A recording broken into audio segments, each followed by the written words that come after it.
कौन है आईएएस मधु रानी तेवरिया? जी हाँ, स्वागत है आप सभी का आवाज नए भारत में। मधु रानी तेवरिया, जिन्हें दिल्ली की महिला मुख्यमंत्री रेखा गुप्ता के सचिव के तौर पर चुना गया है। मधु रानी तेवरिया का जीवन बहुत ही संघर्षमय रहा। जब वो गर्भवती थी उसी टाइम उनके पति की रेत माफियाओं ने ट्रक से कुचलकर हत्या कर दी थी। आइए जानते हैं मधु रानी तेवरिया के पूरे जीवन के बारे में। मधु रानी तेवरिया जो 2008 बैच की आईएएस अधिकारी हैं, वो मध्य प्रदेश में तैनात थी आईएएस अधिकारी के तौर पर।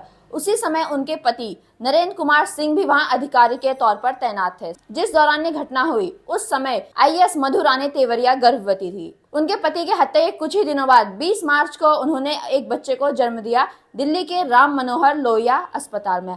हम कह सकते हैं कि उनका जीवन बहुत ही ज्यादा संघर्षमय था और उनकी काबिलियत को देखकर दिल्ली की महिला मुख्यमंत्री रेखा गुप्ता के सचिव के तौर पर चुना गया है मधु रानी तेवरिया को। दिल्ली में सत्ता परिवर्तन के साथ ही अधिकारियों के क्षेत्र में भी हुआ है बड़ा हेर फेर। इसी के साथ मधु रानी तेवरिया के अलावा अन्य कई अधिकारी हैं जिन्हें दिल्ली की महिला मुख्यमंत्री रेखा गुप्ता के विशेष सचिव के तौर पर चुना गया है। आपको बता दें, दिल्ली की महिला मुख्यमंत्री रेखा गुप्ता के विशेष सचिव के तौर पर चुना गया है रवि झा को। वहीं आईएएस अजीमुल हक को बनाया गया है वक्फ बोर्ड का सीईओ। पर इसी के साथ सबकी निगाहें आ जाती हैं रेखा गुप्ता के कार्यकाल पर। जी हाँ, रेखा गुप्ता जब से सत्ता में आई है एक्शन मोड में नजर आए हैं। आइए जानते हैं कि आईएएस अधिकारियों की क्या भूमिका होती है सरकार में। हम सीधे तौर पर कह सकते हैं जो भी सरकार के कार्य होते हैं उन्हें करते हैं आईएएस अधिकारी।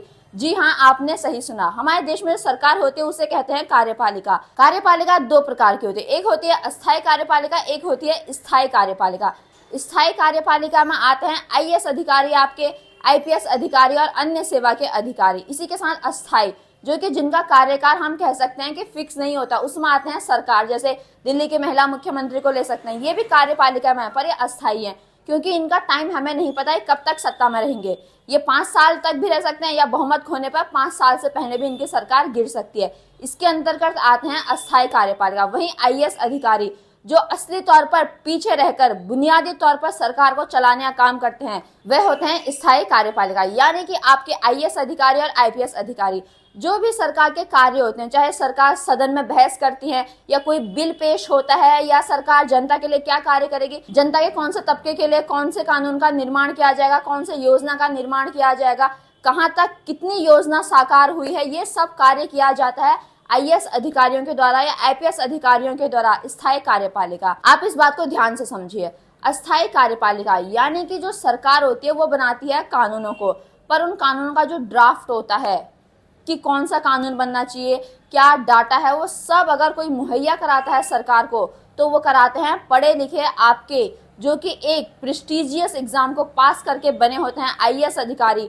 वो उसे तैयार करते हैं, फिर सरकार उसे सदन में पेश करती है, फिर उससे बहस होती है, फिर अगर वो पास हो जाता है तो फिर वो एक कानून का रूप ले लेता है। राष्ट्रपति के साइन करने के बाद कानून बन जाता है, पर उस कानून को सही मायनों में इम्प्लीमेंट लागू कौन करता है, उसे लागू करते हैं स्थायी कार्यपालिका यानी कि आपके आईएएस और आईपीएस अधिकारी। अगर दोनों ही कार्यपालिकाएं अगर साथ मिलकर काम करें और दोनों का एक ही मकसद हो, हम कह सकते हैं कि जनता की सेवा।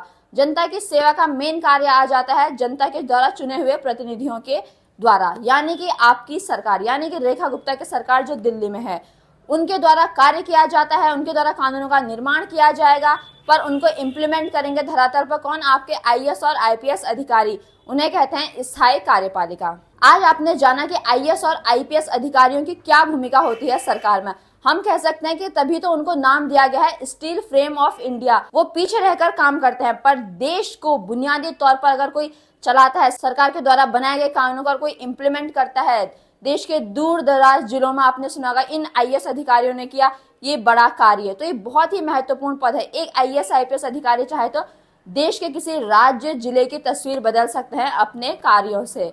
ये थी आज की खबर। आपका इस खबर के बारे में क्या कहना है हमें कमेंट करके जरूर बताइए और ऐसी लेटेस्ट खबरों के लिए आप सब्सक्राइब करें आवाज नए भारत को। आप सभी का बहुत बहुत धन्यवाद।